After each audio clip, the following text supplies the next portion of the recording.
Hi, and welcome to another episode of Hot Takes with me, the Silver Fox.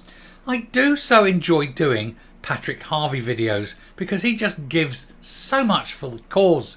You know, every time he puts his head out of his box, people have a pop at him, or he opens his mouth and destroys any kind of credibility he no longer has. Well, the latest little bit of Harvie baiting went on in the street the other day. He was doing an interview for the BBC and a passerby abused him verbally. And when I say abused him verbally, I mean described him in a particularly accurate manner. And so he's trying to turn this and twist this and trying to say that, oh, look at me, poor me, people hate me because blah, blah, blah. And he's trying to turn it into something that it really, really isn't. People genuinely loathe this very loathsome creature. And he doesn't like that. He thinks that he should be treated with respect and with aplomb as someone who is wise. So we'll have a look at it, see what he was called, and then go, yep, pretty much agree with that. Here goes. So, Patrick Harvie accused of twisting words as he blames toxic forces in politics for the BBC interview Heckle. But this wasn't someone in politics, this was a man on the street. But he needs to twist it and turn it so that he can have a go at his political opponents, rather than addressing the problem of why people on the street feel that they need to say to him what they feel about him. And he didn't like what he was called, but it wasn't inaccurate. The Green co-leader blamed toxic political forces when he was verbally assaulted or abused during an interview, but his critics say his response is misogyny 101. Well, if you want toxic in politics, there's your man. You know, that's him. He's one of the most toxic people in politics. The Gandalf of the Glens. The Bollock of Ballock, you know. The Leprechaun of Loch Lomond. Anyway, Patrick Harvie has blamed petty toxic forces in politics for a heckler that interrupted a BBC interview. However, his critics have called him out for his undignified twisting of the words because he didn't like what he was called. He absolutely didn't, and yet he's trying to say it was it's homophobia. It's not homophobia. It's only homophobia or any kind of phobia if it is hate speech, and the truth cannot be hate speech. Truth is truth. It is not hate speech. The Greens MSP was speaking at his party's campaign launch for the Rutherglen and Hamilton West by-election, while failing to make a single mention of the party defending the seat. The independents? Weird. The SNP didn't hold the seat, it was an independent. But anyway, there we go. But yeah, he hasn't mentioned the SNP. And it seems odd that you're going to have one party in government standing against another party in government in the same seat. I think it's going to hasten the end of the Butte House Agreement.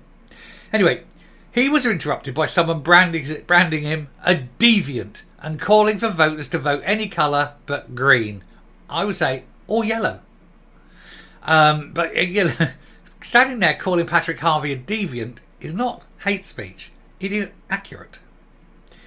He later told the BBC that those who have cultivated this nasty kind of culture war against minorities need to take responsibility for unleashing homophobia and transphobia. Just because somebody calls you a deviant, Patrick, why does your first thought go straight to homophobia? You can be a deviant for many things, but your mind went straight to homophobia. Kind of thinks that you have the problem there, not the man who called. You can be a deviant for thinking non-orthodox thoughts. You could be thinking, oh, well, I don't like your approach to the economy. Your approach to the economy is at deviance to the normal people's approach. But that's not how you took it. You heard the word deviant and went straight into botties. Goes to show what's on your mind, doesn't it? However, critics have called him out for twisting the words of an unpleasant man to blame political opponents. It wasn't it wasn't politicians saying it. It was one man in the street who looked at Harvie and said, that's exactly what expressed their freely held opinion and did so in the knowledge that he has the right to give his opinion. He's exercising his power of free speech.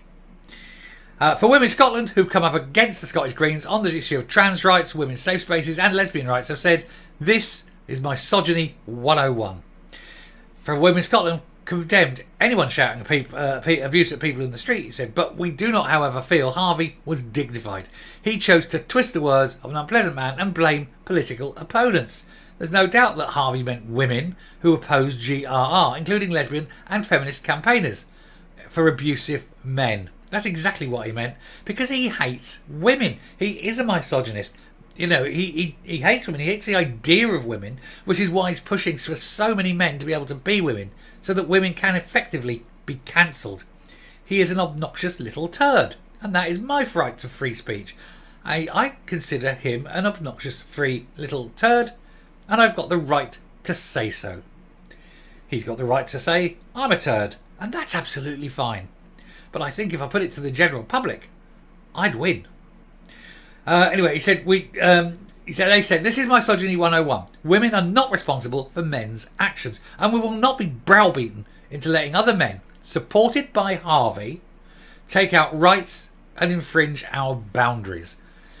And this is just so typical of the man. He looks for every opportunity to push his sick, weird agenda, his deviant agenda that allows men to pretend to be women. He wants to push the pretendy Wendy's so that he can cancel real women. And you have to wonder why. Why does he have this hatred of women? Did he have a bad upbringing? Was he bullied? He was undoubtedly bullied as a child, and mummy didn't go running to his defence. The Scottish Greens co-leader, who is gay, no shit, man. The other thing, isn't it? Anyway, told BBC Scotland News the fact that there are some pretty toxic forces in politics at the moment that have unleashed homophobia and transphobia in a way that we haven't seen in many, many years. He means women.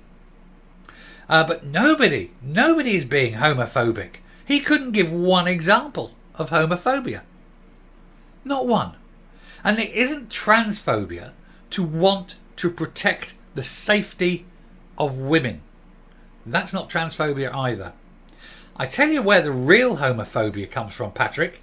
It's people like you trying to cancel lesbians. So if you want a true homophobic, look no further than the Mirror. A Crown Office and Procurator Fiscal Service report released in June 2023 this year found that there have been 1,884 hate crime charges based on a person's sexual orientation in 2022-23. Based on what? Define hate, define crime, define it all. How do you define what hate is? Some people just might be mildly annoyed by it. Who knows?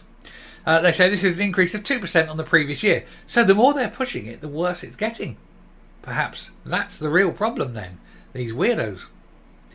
Anyway, as well as being voices for the extreme end of gender beliefs, including permitting 8-year-olds to change identity, and the refusal to acknowledge the threat of trans-identified men in female prisons, the Scottish Greens have been under threat from a backbench group of SNPs calling for a fresh vote at their role in Holyrood. Yeah, these guys want 8-year-olds to be able to decide to sterilise themselves. This is what they are. They are coming after your children. The Greens want to destroy your children. They've admitted it. They've actually published the proposals that they want your children to be basically mutilated and sterilised without any kind of oversight. That's the Greens. Remind you of anyone? 30s? Germany? Camps? I leave it up to you. I know she'll come up. How does he think he's never going to be pulled up and checked on these things? He says them. He publishes these papers. And then he complains when people call him a deviant. Well, it's not us who's calling for children to be surgically mutilated and to be sterilised on an industrial scale just to satisfy his weird perversions of what other people's children should have done to them. Deviant, Patrick? I think, yes, most certainly you are. Because it's a deviant mind that thinks that is acceptable. Thank you very much for watching. Hey, that's a good one. If you like what you're seeing here on the channel, Do please hit that subscribe button, and please do. We're getting very close to 6,500. Very close. Only a couple away. Let's tick it over. Also, do please press the like button. And until next time, stay safe, stay well away from Patrick Harvie if you've got kids. Jesus, he'll have them on a table and whip their ghoulies off double quick. And goodbye.